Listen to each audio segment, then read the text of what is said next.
Trump is pissed off at Putin, and now he's ready to hit where it hurts. The target? Russian oil. The weapon? Massive new tariffs that could shake global markets and rattle every country still doing business with Moscow. It's not just talk either. Trump's warning came fast and loud in a recent NBC interview, and it signals a turning point in US-Russia relations that could change everything from the battlefield in Ukraine to gas prices at your local pump. So, what pushed Trump over the edge? And how serious is this threat? It all started on March 30th when Trump sat down with NBC News. The US president was clearly in a bullish mood after hearing about recent comments made by Putin. Far from agreeing with Trump's calls for peace, Putin said on March 28th that he believes it's time for Ukraine to put a transitional administration in place, and if it doesn't, his military would finish off the Ukrainian troops. Ironically, Putin seems to be claiming that he would do all of this with the help from the very global system that punished him for starting the Ukraine invasion in the first place. Speaking on the sidelines of a recent Arctic forum, Russia's leader said he would discuss with the US, Russia's allies, and even Europe, under the auspices of the UN or United Nations, the possibility of establishing a transitional administration in Ukraine. What for? The Russian president asked rhetorically. To organize a democratic presidential election that would result in the coming to power of a competent government that would have the confidence of the people, and then begin negotiations with these authorities on a peace agreement and sign legitimate documents. Putin may have felt that he was playing to his strengths here. After all, it wasn't long ago that Trump was saying similar things about the Ukrainian President Volodymyr Zelensky and his reign in the country. It was only on February 18th, in the aftermath of the meeting between envoys from Trump and Putin's parties in Saudi Arabia, that Trump was claiming that Zelensky was a dictator, whose approval rating in his own country had dropped to a measly 4%. Worse yet for Zelensky at the time, Trump claimed Ukraine's leader was doing a terrible job. Putin clearly thought he had Trump on his side after those comments, but a lot has changed since February 18th. Trump's team has met with Zelensky's in Saudi Arabia without Russian involvement. The two countries have come to agreements on ceasefires, while Putin has dragged his feet and tried to force additional conditions attached to any ceasefire to which he agrees. Russia's relationship with the US, which seemed stable less than 2 months ago, is now on shakier ground,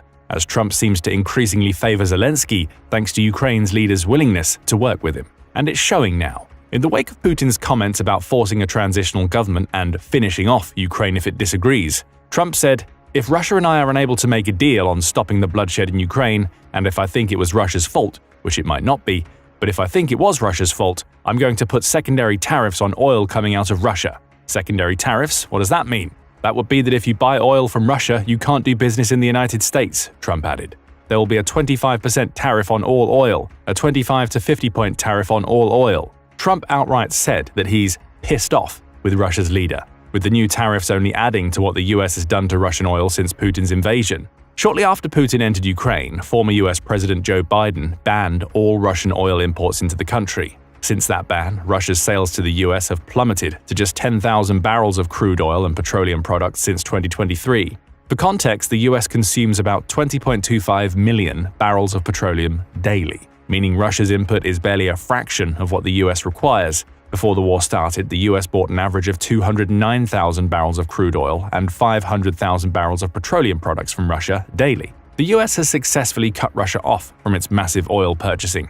Now, Trump is threatening to decimate Russia's ability to sell to the countries that are buying from it by hanging the idea of lost trade with the US over their heads. That brings us to an obvious question. What impact would Trump's secondary oil tariffs on Russia really have?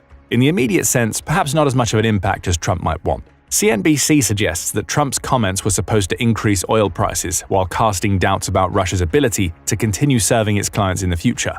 However, June Brent crude futures declined by 0.2%, amounting to 17 cents to $72.59 per barrel in the immediate wake of Trump's tariff suggestions. West Texas Intermediate, or WTI, which is a crude oil blend, also declined. It fell to $69.18 per barrel, a fall of 0.3% of 18 cents per barrel. This news is a mixed bag. On one hand, it means that both are practically flat and on track to record their first quarterly drops in 2 quarters.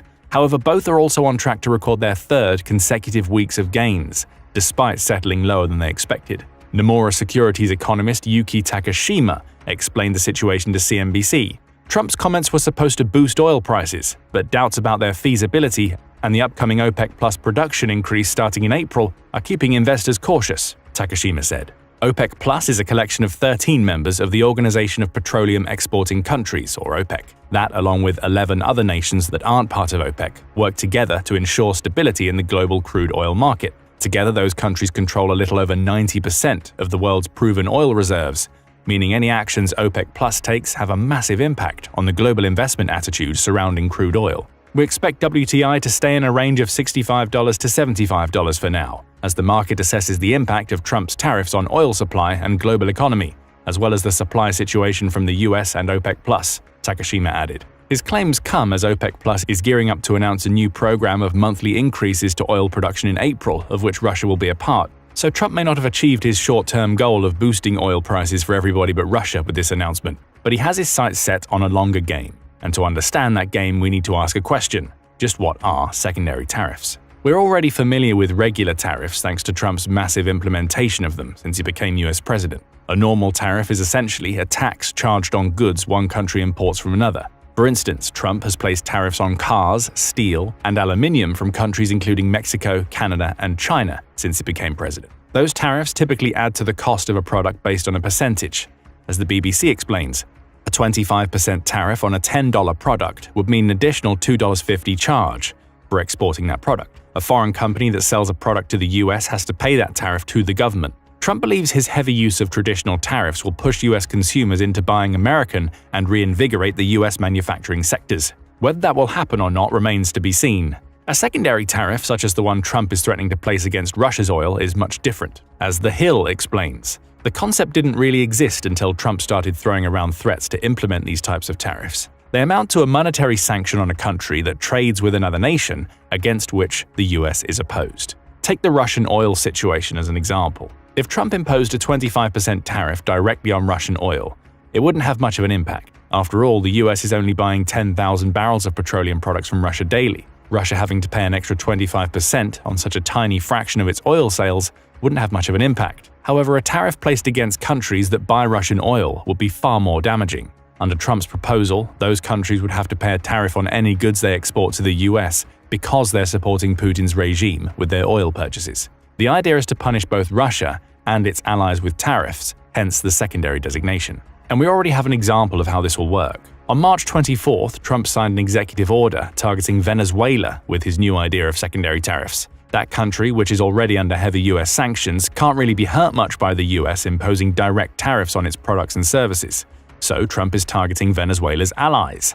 Any country that buys oil from Venezuela now has to pay a 25% tariff on any goods they export into the US. Given that 68% of Venezuela's exported oil goes to China, the secondary tariffs will add another 25% to the 20% blanket tariffs Trump has already enacted against China. And those tariffs add to the 10 to 25% tariffs Trump levied against China during his first term. So it's pain by association. In Russia's case, Trump is trying to hurt the Russian oil industry by making it practically impossible for Putin to continue selling to his allies. Anybody who buys Russian oil would have to pay a tariff on any goods they sell to the US. And given that the US is the largest goods importer in the world, having spent $3.2 trillion on other countries' products in 2022 alone, many of Russia's oil-buying partners may see the risk of secondary tariffs as a reason to stop doing business with Putin. It's a complex financial mechanism Trump aims to deploy against Putin. But what impact will it have on Russia and the world as a whole? For Russia, secondary tariffs could be devastating if they work in the way that Trump wants them to work. Oil is, and always has been, one of the key drivers of Russia's economy. Even in 2024, when the weight of Western sanctions against Putin's regime pushed oil exports down by 2.2%, Russia still sold 295.12 million tons of oil. Right now, a single barrel of oil costs $73.33. A single metric ton of crude oil equates to 6.99 barrels of foreign crude oil, giving us a cost per ton from a foreign nation like Russia of $512.57. Multiply that by the 295.12 million tons of oil sold by Russia in 2024, and you get over $151 billion.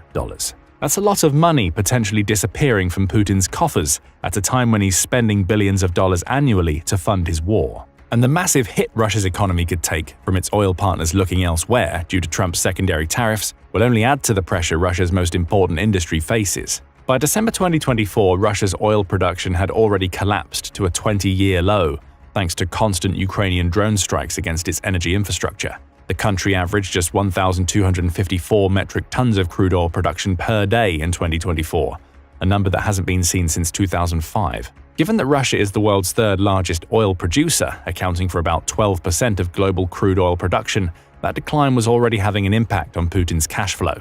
Less oil produced means less oil to sell, of course. The decline comes in the wake of Ukraine hitting dozens of Russia's oil-producing sites, with Radio Free Europe suggesting that those attacks have caused around $714 million worth of damages as of March 29th. So Trump is trying to create a compounding effect against Putin now that he's so pissed off. He sees that Russia's oil industry is already ailing under widespread attacks by Ukraine. With his secondary tariffs, Trump is putting an even deeper squeeze on Russia. Putin, already struggling under sanctions and the Ukrainian attacks, now faces the prospect of struggling to find customers for his country's oil. Without those customers, Russia loses billions of dollars in sales and may even lose some of the crude oil it has in storage. After all, the oil doesn't stay in the same state forever.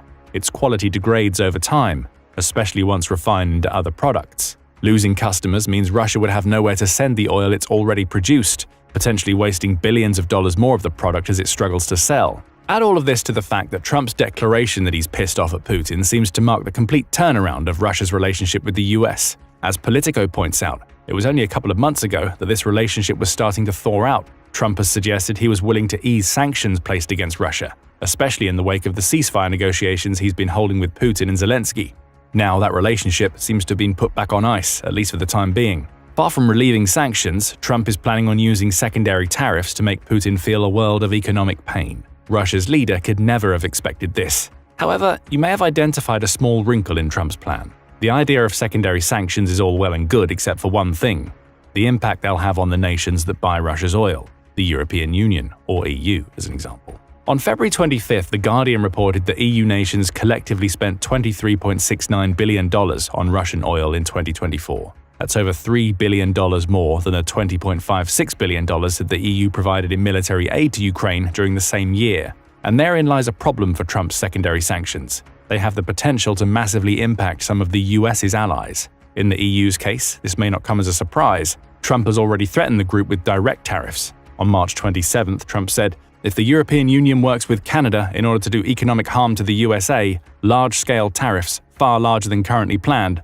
will be placed on them both in order to protect the best friend that each of those two countries has ever had." If we disregard the fact that the EU isn't a country for a moment, Trump's secondary tariff decision could provide him with a backdoor to impose tariffs against the EU, but that may be the plan. The US has reduced its dependence on Russian oil substantially since Putin invaded Ukraine. The EU, though it's now spending less on Russian oil than it did in the past, is still lining Putin's pockets with billions of dollars per year. Vaibhav Raghunandan, who's a member of the Center for Research on Energy and Clean Air that discovered the $23.69 billion oil spending figure, outlined it clearly. Purchasing Russian fossil fuels is, quite plainly, akin to sending financial aid to the Kremlin and enabling its invasion.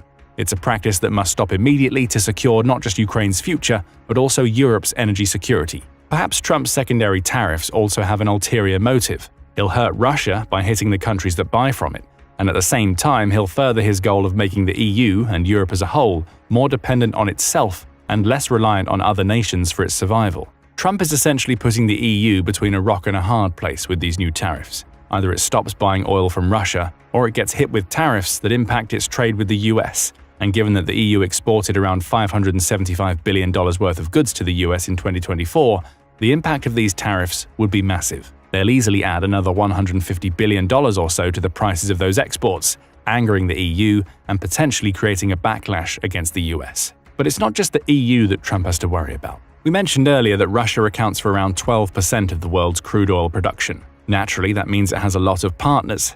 Outside of the EU, Russia sells, in widely different volumes, to countries including Japan, South Korea, China, and India. It's the latter two that may present the biggest challenge to Trump's implementation of his secondary tariffs. Without them getting on board, Trump's idea could be dead in the water. Reuters highlights this in a March 30th article on Trump's oil threats. It says that Putin may back down from his extreme ceasefire negotiations stance if Trump follows through on his secondary tariffs. However, the US will also place India in a very uncomfortable position. As Reuters notes, Indian Prime Minister Narendra Modi has so far adopted a stance of trying to appease Trump, with a proposal to scrap the import duty on US liquefied natural gas in order to boost purchases as an example. However, India has massively benefited from so much of the Western world shunning Russia's crude oil, the outlet says. It's been able to snap up barrels at bargain prices, reaching the point where it imports 1.52 million barrels per day, to account for 30% of its total oil arrivals. Given that India already isn't buying crude oil from Iran thanks to US sanctions placed against the nation,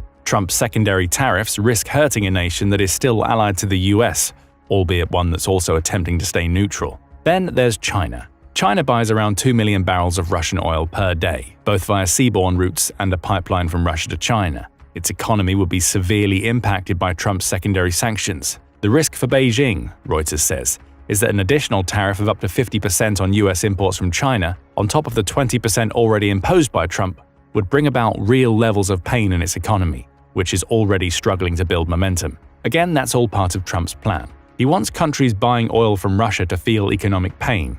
That way, all of them stop buying Russia's oil, eliminating billions of dollars from Putin's war budget. The problem might emerge if India and China unite with other nations buying oil from Russia to essentially reject the secondary sanctions. They may continue buying Russian oil while exporting other ways to make themselves less dependent on the US for trade, causing problems for the US economy in the even longer term. Of course, that's all in the future. For now, Trump has sent a clear message to Putin: piss me off and I'll hit you hard. But he also sent another message, according to NBC. Trump said that he still has a very good relationship with Putin and that the anger dissipates quickly if he does the right thing. It's all negotiating pressure tactics by Trump. And given that Trump and Putin are scheduled to speak again at some point during the coming week, we may have just seen the US president pull off a masterstroke that could force Russia into the ceasefire Trump has angled for all along. But what do you think about Trump's threat of secondary sanctions against Russia?